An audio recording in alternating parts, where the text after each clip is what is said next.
For this video, we are going to talk about how to make logs, okay, what you see here.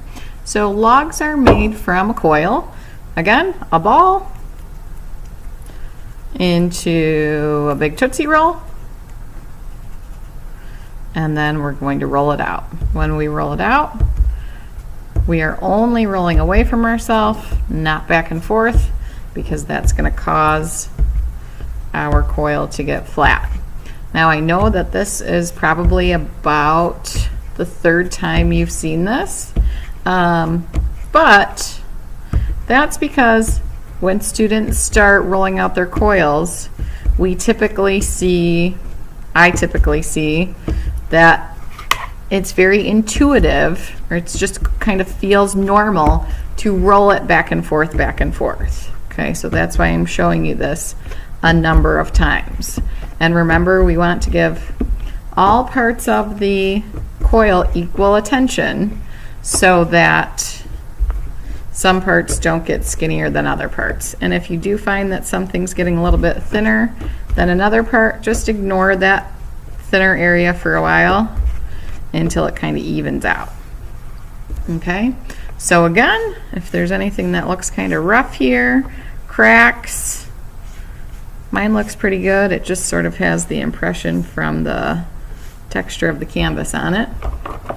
Okay, then what you're going to do is decide how tall you want your logs to be. So maybe I want them to be the same height as the spiral that I have here.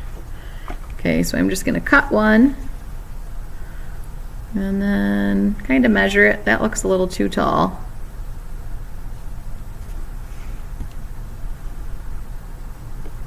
Okay, now I'm going to use this one to measure the other ones against.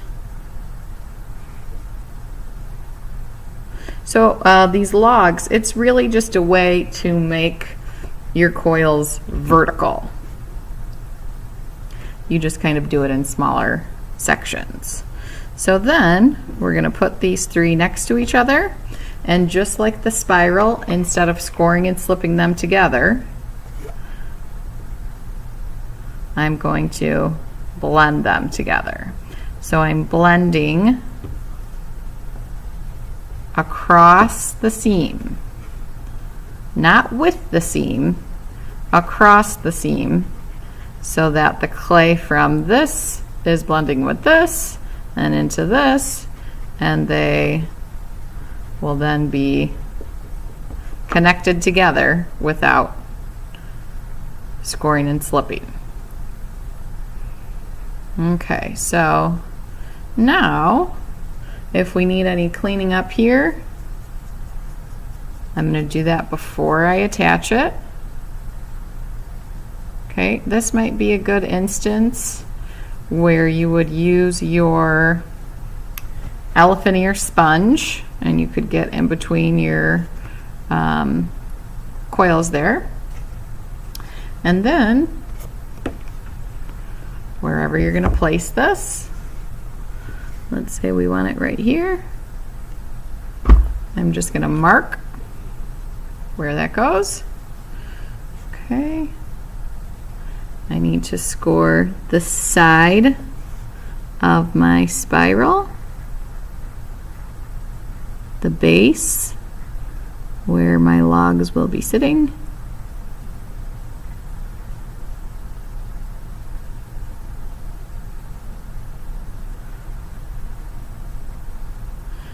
and the side where it will touch the spiral. I only need to slip one of the areas, right? I don't need to slip this and this.